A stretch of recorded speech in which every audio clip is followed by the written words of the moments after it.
భక్తి భాస్కర ప్రేక్షకులకి నమస్కారం. మహాభారతం నీతి కథల కార్యక్రమానికి స్వాగతం. ఐశ్వర్యం మనకి అన్ని వేళలా ఆనందాన్ని ఇవ్వదండి. మనం ఏమనుకుంటామంటే ఐశ్వర్యం వస్తే చాలు మనకి ఎంత ఆనందం ఉంటుందో అని ఐశ్వర్యం కోసం ఎన్నో కష్టాలు పడతాం, ఎన్నో మోసాలు అన్యాయాలు కూడా చేస్తాం. ఐశ్వర్యం ఒక్కటే మనకు ఆనందానికి ఇస్తుంది అనే అజ్ఞానంలో మానవులందరూ ఉంటారు. ఈ ఐశ్వర్య సంపాదన కోసం ఎన్నో కష్టాలు కూడా వాళ్ళు పడుతూ ఉంటారు. కానీ ఐశ్వర్యం అన్ని వేళ ఆనందం ఇవ్వదు అని ఒక అద్భుతమైన కథని ఈ భారతంలో మనకి చెప్తారండి. సువర్నిష్ఠివి ఒక అతనికి లేక లేక ఒక కొడుకు పుట్టాడు. పుడితే నారదుడు వచ్చి ఈ పిల్లవాడు చాలా గొప్పవాడు అవుతాడు అన్నాడు. అయితే నువ్వు ఏదైనా కోరుకో అంటే ఆయన ఏం చెప్పాడంటే ఇతడు గొప్ప సువర్ణ పరుడు అవ్వాలి. అంటే అతని లాలాజలం కానీ స్వేదం కానీ అన్నీ కూడా బంగారం అయిపోవాలి, అప్పుడే నాకు ఆనందం అని. ఆ కథ పేరు సువర్నిష్ఠివి. బంగారం అయిపోవాలి ఆ పిల్లాడు అంటాడు. సరే, తర్వాత ఆ పిల్లాడు కొంచెం పెరుగుతుంటే వాడు మూత్రానికి వెళ్ళినా, వాడికి ఒంటిలో స్వేదం వచ్చినా, ఏమొచ్చినా అన్నీ బంగారం బంగారం అయిపోతుంటాయి. ఈ సువర్నిష్ఠివిని చూడడానికి ఎక్కడెక్కడ లేని వాళ్ళు వచ్చి చూస్తూ ఉంటారు. ఈ కోరిక తాకతో ఆగదండి. కొన్ని కోరికలు ఇతరులకు అసూయాన్ని ద్రోహాన్ని కూడా కలిగిస్తాయి. కాబట్టి ఈ సువర్నిష్ఠివి అంటే ఉమ్ము, ఆ పిల్లాడు ఉమ్ము కూడా బంగారం అయిపోతుంది. అమ్మో ఇంత బంగారం అయిపోతున్న ఈ పిల్లవాడిని ఎలా రక్షించుకోవాలని తల్లిదండ్రులు చాలా బాధపడుతూ ఉంటారు. అయితే ఈ సంగతి మెల్లిగా మెల్లిగా లోకంలో అందరికీ తెలుస్తుంది. ఒకసారి ఈ పిల్లవాడిని ఎత్తుకుపోతే బాగుండు కదా, వీడు పొట్ట నిండా బంగారం ఉందేమో అనుకుని ఆ సువర్నిష్ఠివిని దొంగలు ఎత్తుకుపోతారు. పాపం తల్లిదండ్రులు ఆ సువర్నిష్ఠివి కోసం బాధపడి ఎక్కడెక్కడెక్కడ వెతికిన తర్వాత దొరకడు. వీడు వెతగ్గా ఒక అరణ్యంలో ఆ పిల్లవాడి శవం కనిపిస్తుంది. ఏమిటిది అంటే ఈ ఎత్తుకెళ్ళిపోయిన దొంగలు ఆ పిల్లవాడి పొట్ట కోస్తారు, దాంట్లో బంగారం ఉందని. కానీ దాంట్లో బంగారం ఏమీ ఉండదు. అంటే ఒక దురాశ ఎన్ని వినాశనాలకి దారి తీస్తుంది అని లేకపోతే లక్షణమైన ఆ పిల్లవాడికి సువర్నిష్ఠివి కోరడమే తండ్రి తప్పు. ఆ పిల్లవాడి సమస్తము బంగారం అయిపోవడం మరొక తప్పు. దాన్ని చూసి ప్రజలు అందరూ ఆ సువర్నిష్ఠివిని చూడాలని వెంటపడి రావడం, ఆ పిల్లాన్ని రక్షించుకోలేక ఈ తల్లిదండ్రులు ఎంతో బాధపడడం మనకు కనిపిస్తుంది. అయితే చివరికి ఆ సువర్నిష్ఠివిని దొంగలు ఎత్తుకుపోయి ఆ పిల్లవాడు పొట్టకు వస్తారు బంగారం ఉందేమో అని. బంగారం ఉంటుందా? లేదు. ఆ పిల్లవాడు మరణించాడు.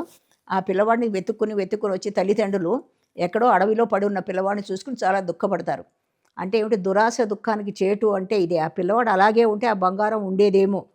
కానీ మనకి ఏం చెప్తుందంటే నీతి కదా, మనుషుల్లో దురాశ ఇలాంటి విపత్తులకి దారి తీస్తుంది, ఇట్లా ఉండొద్దు అని హెచ్చరిక చేస్తోంది భారత నీతి కథ. అలాగే మరో కథలో కొంతమంది వాళ్ళ విభవాన్ని వాళ్ళే నాశనం చేసుకుంటారు. ఎట్లాగా అంటే ఒక బూరుగు వృక్షం ఉంది. అంతకుముందు ఎంత వానలు వచ్చినా ఎంత తుఫాన్లు వచ్చినా అదేమి వంగలేదు, కుంగిపోలేదు, పడిపోలేదు.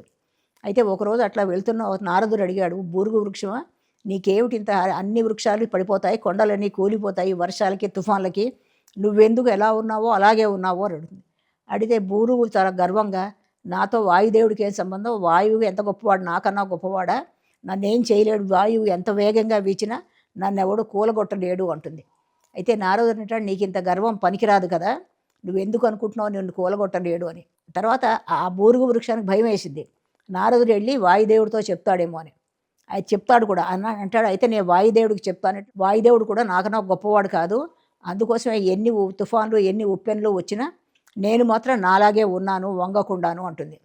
ఓహో, దీనికి ఇంత గర్వం ఉందా అనుకుని ఒకసారి వాయుదేవుడు భయంకరంగా విజృంభించి ఆ బూరుగు వృక్షం దగ్గరికి వస్తాడు. ఆ బూరుగు అలా నిలబడే ఉంటుంది. అయితే వాయుదేవుడు అనుకుంటాడు, సరే మరొకసారి వస్తాలే అని వెళ్ళిపోతాడు. ఆ బూరుగు ఏమనుకుంటుందంటే, నువ్వు మరోసారి కాదు ఎన్నిసార్లు వచ్చినా నేనేమి కూలగొట్టలేవు అనుకుంటుంది. దానికి ఉన్నట్టు ఒక భయం వేస్తుంది. నిజంగానే వాయుదేవుడు వస్తాడేమో, నన్ను కూల్చేస్తాడేమో అని భయం వేసి, వాడి చేతిలో ఈ అవమానం పొందడం ఎందుకు నేను అని అదే దాని ఆకులు కొమ్మలు అన్నీ కూల్చేసుకుని నేలమట్టం అయిపోతుంది. అంటే విభవం ఉన్నది అహంకారంతో ఉండేవాళ్ళు ఈ బూరుగు వృక్షంలాగా ఎదుటివారి వైభవాన్ని గుర్తించలేరు. వాయుదేవుడు ముందు బూరుగు వృక్షం ఎంత, కానీ దాని అహంకారం దానికే వినాశనానికి దారి తీసింది అని మనకి భారతం అద్భుతమైన కథ చెప్పి మానవులు ఎవరో అహంకారంతో ఉండడానికి వీల్లేదు అని ఒక నీతిని కూడా మనకి బోధిస్తోంది.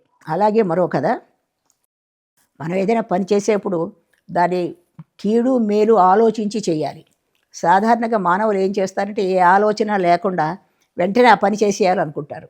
వెంటనే ఆ పని చేసేస్తే వచ్చే ప్రమాదాలు ఏమిటో ఎన్ని రకాలుగా ఉంటాయో ఈ భారతంలో నీతి కథ మనకి చెప్తుంది. ఒక తండ్రి మేధానిధి అతని పేరు. ఆ తండ్రి మామూలుగా మన కుటుంబ వ్యవస్థలో కూడా భార్యాభర్తలు ఉంటే ఏదో విషయాల్లో అపార్థం చేసుకోవడం, తగువులాడుకోవడం, మళ్ళీ కొంచెంసేపే కలిసిపోవడం, సంసారం సాగిపోతుంది.